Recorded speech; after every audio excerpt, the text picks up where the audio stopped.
Ah, ces midterms, elles auront fait parler d'elles. Les élections de mi-mandat américaines, elles sont désormais derrière nous. Une incertitude de moins pour les marchés, c'est toujours bon à prendre. Le CAC 40 n'a d'ailleurs pas boudé son plaisir, terminant en hausse de 1,24% vers les 5138 points.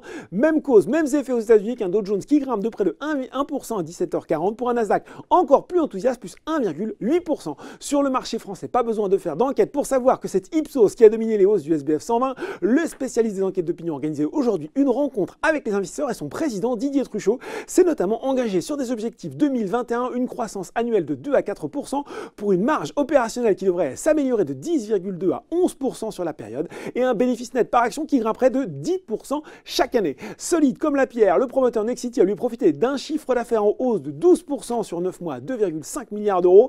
Belle progression aussi pour EDF et Engie, ce dernier a confirmé ce objectif annuel malgré des effets de change négatifs et des retards de démarrage des centrales nucléaires en Belgique, des retards qui viendront d'ailleurs impacter légèrement son excédent brut d'exploitation 2018.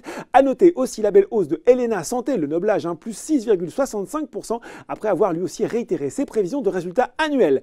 Côté baisse, CGG broie du noir. Les résultats trimestriels du groupe parapétrolier sont pourtant bons, mais certains analystes craignent qu'ils ne tiennent pas son objectif 2021. Il va par ailleurs arrêter son activité historique d'acquisition de données sismiques. Il vise pour 2021 donc un chiffre d'affaires de 1,7 milliard de dollars contre 1,3 milliard en 2017 et une marge brute d'exploitation de 45% contre 28% l'an dernier. Image brouillée aussi pour M6 avec un résultat opérationnel courant en repli de 12,1% à 32,6 millions et une trop légère hausse des recettes publicitaires à plus 0,4%. Vicat aussi est dans le rouge. Le groupe cimentier a publié un chiffre d'affaires en baisse de 1,1% au troisième trimestre à 666 millions d'euros, pénalisé notamment par l'intégration de l'environnement économique en Turquie.